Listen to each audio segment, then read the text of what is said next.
He hit me, not a slap, not a shove, a closed fist, straight into my chest, in a tunnel that smelled like deep heat and cigarette smoke.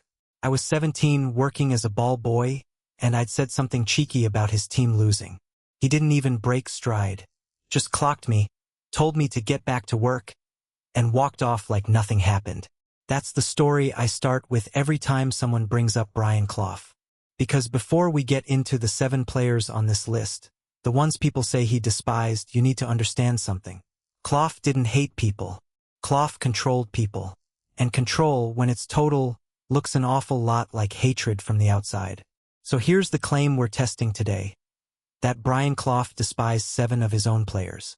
7 men who helped him win 2 provincial clubs a league title, for League Cups, and back-to-back European Cups with a squad that cost less than one Roy Keane knee operation costs today. 7 men, allegedly hated by the manager who needed them most. Let's see if that word, despised, actually survives contact with the facts. Because here's the thing about Clough that gets lost every time this story gets told as a highlight reel of insults. He didn't build 2 European Cup winners by accident. He didn't take a club sitting 13th in the second tier and turn it into champions of England within 3 years by being randomly cruel to whoever annoyed him that week. Every manager who wins at that level has a system. Clough's system just happened to run on humiliation, unpredictability, and total psychological ownership of every man in that dressing room. That's not a side note to his genius. For better or worse, it was the engine of it. So when we say despised, we need to be precise about what we mean. Did he dislike these players as human beings? Or did he treat them in ways that looked identical to hatred, for reasons that had nothing to do with hatred at all? 7 cases. Let's go through them one at a time in order and build the picture properly before we land on the verdict. Derby County, early 70s. McFarland is the best centre-back in England. Full stop. England captain material. The kind of player you build a club around. And Clough humiliates him, publicly, in front of teammates, in front of the press, over decisions that, by most accounts, weren't even McFarland's biggest mistakes that season. Why target your best player? Here's the uncomfortable answer: because he was your best player. McFarland had the standing to become an alternative power center in that dressing room, a senior pro other players looked to instead of the manager. Clough couldn't allow that. Not because he doubted McFarland's ability, but because he doubted what happens to a dressing room when the captain's word carries more weight than the manager's. So McFarland got cut down publicly, repeatedly as a demonstration. Not punishment, prevention, despised, or strategically dismantled so he couldn't become a threat to the one thing Clough valued above every trophy: total control of the room. Think about what that actually requires from a manager. You have to be willing to publicly undercut the player who's doing the most for you, at the exact moment his standing in the dressing room is highest. Most managers protect their best players. Clough targeted his. Not because McFarland had done something wrong on the pitch that week, because McFarland had done everything right for long enough that other players were starting to look at him instead of at Clough. That's the part people miss. This wasn't reactive anger. It was preventative maintenance on his own authority. This one's stranger because McGovern wasn't a rival. McGovern was the opposite.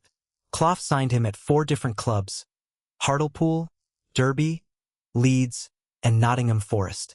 For clubs, that's not a manager who dislikes a player. That's a manager who trusts one player more than almost anyone he ever worked with. McGovern captained Forest to both European Cups. And yet McGovern got torn apart in public too. Criticized for performances that, by teammates' own accounts, weren't deserving of the volume Clough brought to them. Here's the layered part. McGovern could take it. He had the temperament, the loyalty, and the relationship with Clough to absorb a public dressing down without it breaking him. Which meant Clough could use him as the example. Not "look what happens if you fail me" aimed at McGovern. Aimed at everyone else in that room watching their captain get shredded and still show up the next day like nothing happened. McGovern wasn't the target. He was the demonstration. That's not hatred. That's a manager weaponizing his most trusted relationship to send a message to 20 other players who were watching. And it worked because it had to be McGovern. If Clough had picked a fringe player to make an example of, nobody in that dressing room would have cared. The lesson only lands if the man taking the hit is untouchable. McGovern was untouchable, which is exactly why he was chosen over and over at 4 different clubs to absorb it. Now this one starts genuinely ugly. Clough mocked Robertson's fitness, mocked his appearance, called him unfit, unprofessional, not good enough, repeatedly in front of the squad, in a way that, taken alone, looks exactly like the despised narrative wants it to look. Except Robertson became a European Cup final match winner, became one of the most important wide players of his generation. And it happened under Clough's exact guidance, the same manager who mocked him relentlessly. So which is it? Did Clough hate Robertson? Or did Clough see something in him worth the investment of humiliation? Because you don't spend years developing a player's game if you've written him off as worthless. You develop players you believe can be shaped into something better than they currently are. The cruelty and the belief weren't contradictions in Clough's method. They were the same tool, used on someone he clearly rated far higher than his words suggested. Picture it from Robertson's side for a second.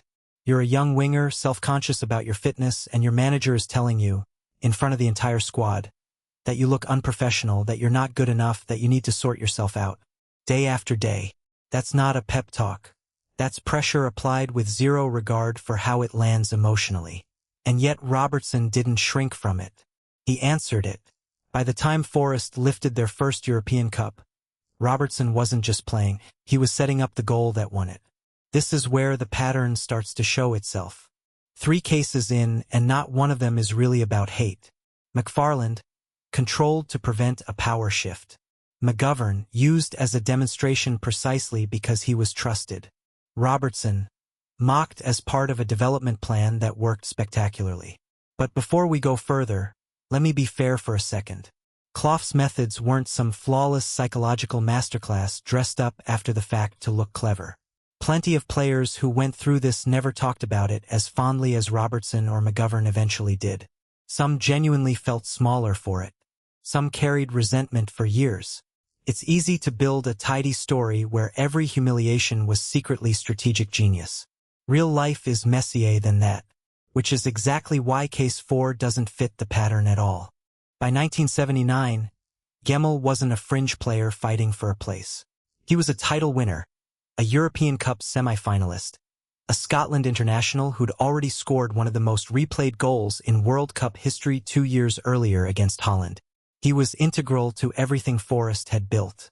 Then Clough dropped him for the European Cup final, the single biggest match most of these players would ever play in their careers, and Gemmill, recovering from injury, declared fit, ready to go, watched it from the bench while Forest beat Malmo 1-0 in Munich. Gemmill didn't take it as tactics. He took it as betrayal. And the story that's followed him for decades makes that clear. After the match, Clough reportedly asked him to hand back the winner's medal he'd been given as an unused substitute. Gemmill refused, threw it, and by his own account walked straight into the showers without saying another word to his manager. He left the club that summer. Teammates who were also left out that day, like Martin O'Neill, have said in later years they never fully made peace with the decision either. Here's what makes this case different from the first 3. There's no clean argument that this was calculated cruelty with a hidden upside. It was, by every account available, a football decision, Clough picking the 11 he trusted most on the day, rightly or wrongly, that landed on a man who'd given the club everything, at the exact moment it mattered most to him personally. No lesson for the dressing room, no development arc, just a manager's call, and a player who never fully forgave him for it. That's not hatred either. But it's the first case on this list where tough decision and human cost don't resolve into something clean. And that distinction matters more than it sounds like it should. Up to this point, every hard edge in this story had a purpose you could point to after the fact. Control the room, use the trusted man, develop the raw talent. Gemmill breaks that. There's no dressing room lesson in leaving out a fit, in form, title-winning midfielder from the biggest match of his life. It reads exactly like what it probably was. A manager backing his gut on the day, with no thought spared for what it would cost the player left on the bench holding somebody else's medal request in his hand. 1980 League Cup final against Wolves. Forest are chasing a 3rd straight domestic cup, defending back-to-back European Cups. riding one of the most feared defensive units in the country. Then confusion between Needham and goalkeeper Peter Shilton lets Andy Gray in for the only goal of the game. Forest lose 1-0. The criticism that followed was brutal and it was public. Clough's tolerance for defensive errors was already notoriously low. This was a team built on the idea that conceding goals was a moral failure, not just a football one. Needham wore that mistake in a way few players at that club ever fully shook off. Was it deserved? By the standards Clough ran his teams on, yes, the philosophy was simple. Excellence has no excuses, and a cup final is not the place to learn that lesson gently. Was it proportionate to one moment of confusion in a game where these things happen to every defender eventually? That's a harder question, and it's one Needham himself might answer differently depending on the year you asked him. Here's what's easy to forget watching this from decades away. These weren't isolated bad days for Forest. This was a team that had just retained the European Cup. A team playing in its third consecutive domestic cup final. Under almost any other manager, a single mix-up in a game like that gets absorbed into these things happen. Under Clough, it became a referendum on the player's character. That's the cost of running a squad on standards with no mercy attached. Sometimes the standard catches someone who didn't actually do much wrong. 5 cases in, and here's where the picture actually gets complicated instead of clean. McFarland, McGovern, and Robertson all point toward a manager using apparent cruelty as calculated method. Cruelty with a purpose, however uncomfortable that purpose might be. Gemmill and Needham point somewhere else entirely. Toward a manager whose standards were so absolute, so unwilling to bend for sentiment or circumstance, that the line between teaching a lesson and just being brutal stopped mattering to him. The method and the man start blurring together. And that's the version of Clough that walks straight into the next case, the one where there's no argument left to make in his defense. In 1981, Fashanu became Britain's first million-pound black footballer when Clough signed him for Nottingham Forest from Norwich, a year after Fashanu's wonder goal against Liverpool won BBC goal of the season. It should have been the beginning of a major career. Instead, it became the beginning of the end of one. Fashanu's form dropped at Forest, and the relationship with his manager turned openly hostile. According to multiple accounts, including Clough's own memoir, when Clough learned Fashanu had been visiting gay bars in Nottingham, he confronted him directly and mockingly, reportedly demanding to know why a young footballer needed a place like that when a butcher's shop or a bakery would do for whatever he was supposedly looking for. Clough banned him from training with the first team. According to reporting on the period, he referred to Fashanu using a homophobic slur, both privately and, on at least one account, to the police when Fashanu tried to return to the training ground and was turned away. Fashanu scored only 3 goals in one troubled season at Forest before being loaned out and eventually sold to Notts County, where his career finally found some rhythm again. 20 goals in just over 60 appearances, proof that whatever had gone wrong at Forest wasn't about ability. He would later become the first prominent footballer in England to publicly come out as gay, in 1990, and would describe the environment around his sexuality, starting at Forest, as something that damaged him for years afterward. Think about the timeline here. This is a player who, less than 2 years earlier, had scored one of the most replayed goals of the decade and become the most expensive black footballer in British history.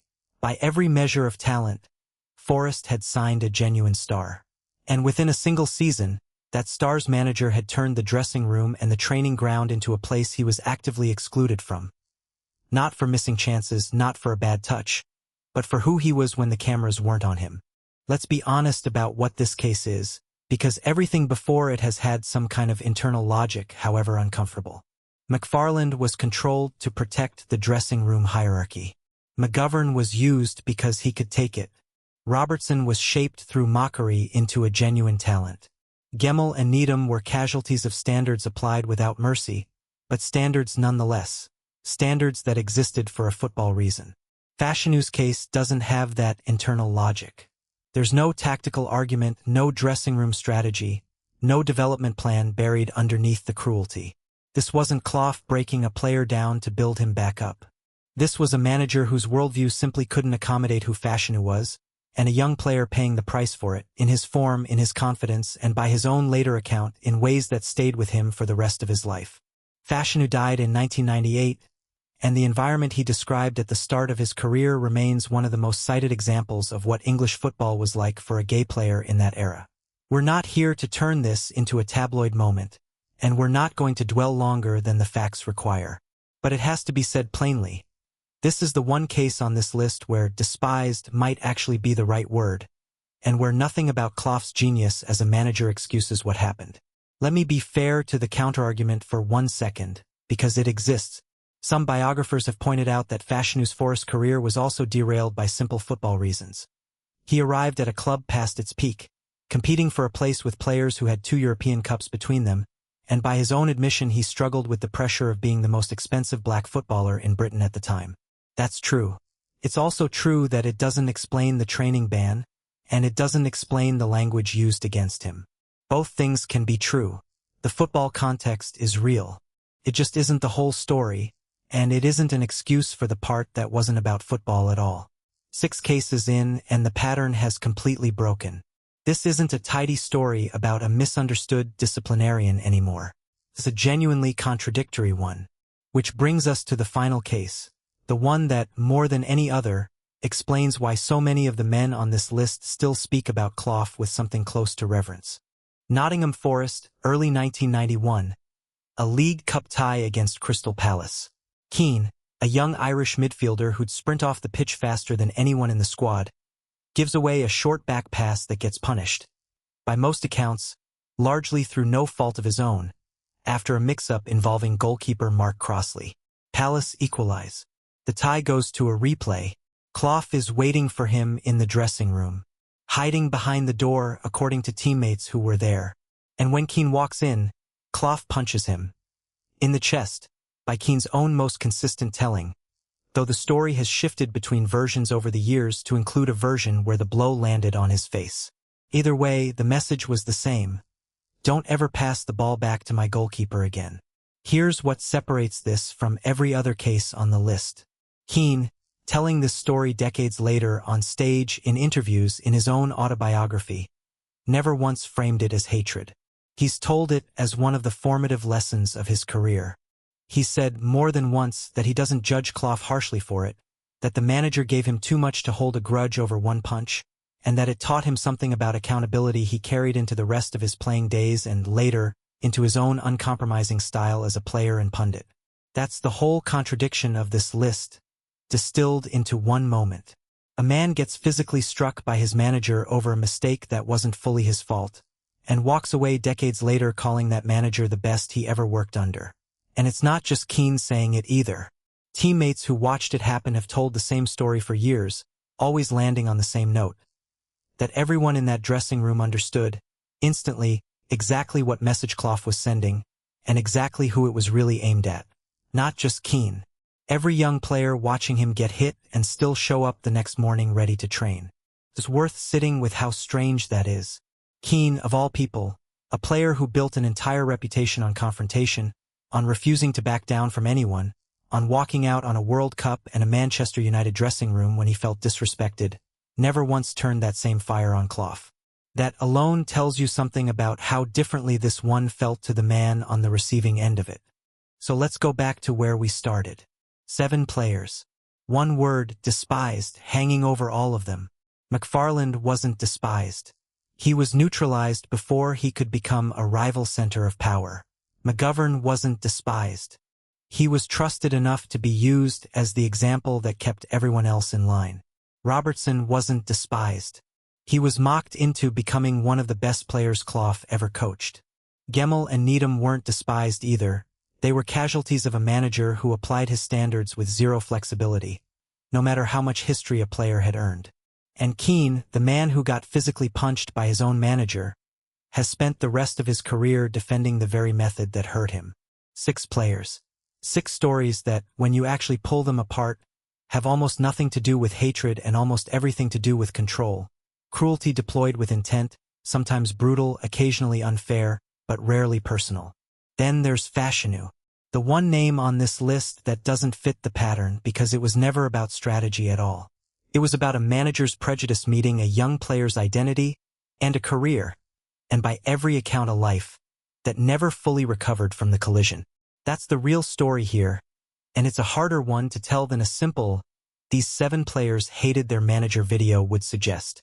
Brian Clough took 2 unfashionable provincial clubs, Derby County and Nottingham Forest, and turned them into champions of England and champions of Europe, using methods that ranged from ruthlessly effective to genuinely indefensible, sometimes within the same season, sometimes with the same player. The same control that built 2 European Cups out of nothing also cost one young man his career and, arguably, his peace of mind for the rest of his life. You can't separate the genius from the damage. That's what makes Clough one of the most fascinating figures English football has ever produced. Not because he was a saint with a gruff exterior, and not because he was a monster who got lucky with results. Because he was both, depending entirely on which player you ask, and depending entirely on what that player needed to become who they were. Modern football likes to pretend it's moved past all this. Sports psychologists, player welfare departments, mental health staff embedded in every top-flight club. And most of that is genuine progress. Nobody's arguing a manager should be allowed to punch a player in a dressing room today, and nobody should. But strip away the specific methods and the question underneath them hasn't actually gone anywhere. Every top manager still has to decide how hard to push a human being before that pushing stops building someone up and starts breaking them down. Clough just ran that experiment in public with no filter for 18 years on players who are still telling the stories decades later. Some with a laugh, one with a wound that never closed. So here's the question for you. When a manager's methods build champions but leave real human wreckage behind, how much of that do we forgive because of the trophies? Where's the line between tough love and something that shouldn't be defended at all? 7 players. 7 verdicts if you actually pull them apart instead of lumping them under one lazy word. 5 stories of calculated control that mostly worked. 1 story of standards applied without mercy, on a day when mercy would have cost nothing. And 1 story that has no defense at all, no matter how many trophies sit next to it in the cabinet. That's Brian Clough. Not despised by 7 players. Understood, in 7 completely different ways, by 7 men who each walked away from him carrying something different. Pride, resentment, gratitude, or grief, depending entirely on which version of him they met. Drop your take, your verdict, in the comments. I read every one. A like genuinely helps more than you'd think. And subscribe if you want more of these deep dives into the manager who somehow was both these things at once. Football at this scale is never just a tournament. It's a moment in time,